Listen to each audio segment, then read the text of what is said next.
भगवत गीता की गंगाजली टीका की रचनाकार कौन है? ये क्वेश्चन दोस्तों आरपीएससी के द्वारा अभी हाल ही में दोस्तों पूछा गया प्रश्न था दोस्तों।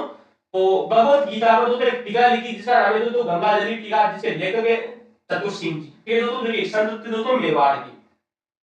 प्रभात विचार नामक कृति का संबंध किसने है? तो ये रचना भी दोस्तों किसने लिखी थी? दोस्तों बाबूजी चतुर सिंह जी के द्वारा दोस्तों भगवत गीता पर गीतांजलि टीका लिखी गई और प्रभात विचार के इनके द्वारा लिखी गई थी।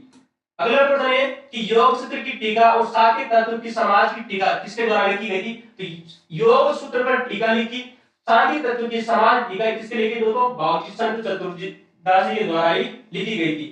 मानव मित्र चरित्र किसकी प्रसिद्ध रचना है? तो ये रचना है दोस्तों बाबूजी चतुर सिंह जी की आती है, जो कि दोस्तों मेवाड़ के एक प्रसिद्ध संत हुए थे दोस्तों। तो योग सूत्र पर टीका लिखी, साकेत तत्व की टीका लिखी, मानव मित्र चरित्र नामक रचना लिखी, शेष चरित्र नामक रचना भी दोस्तों किसकी आती है? बाबूजी चतुर सिंह जी की आती है। तो दोस्तों में कुछ महत्वपूर्ण रचनाएं थी दोस्तों जिनके बारे में चर्चा की दोस्तों संतों की। अगला प्रश्न है कि अलग पच्चीसी और अनुभव प्रकाश किसकी रचनाएं आती है? तो अलग पच्चीसी और जो अनुभव प्रकाश ये भी दोस्तों बाबूजी चतुर सिंह जी की रचना आती है। चतुर प्रकाश, चतुर चिंतामणि ग्रंथों का संबंध किस सकते हैं? तो ये भी दोस्तों बाबूजी चतुर सिंह की रचना है। चाहता तो मैं दोस्तों इन सभी प्रश्नों को एक ही साथ में लिख देता कि ये बाबूजी चतुर सिंह जी की रचना है, आप इनको दे, लेकिन अक्सर बच्चों को ये इस प्रकार से याद नहीं रहती है, तब इनके आप एमसीक्यू करते हो तभी आपको याद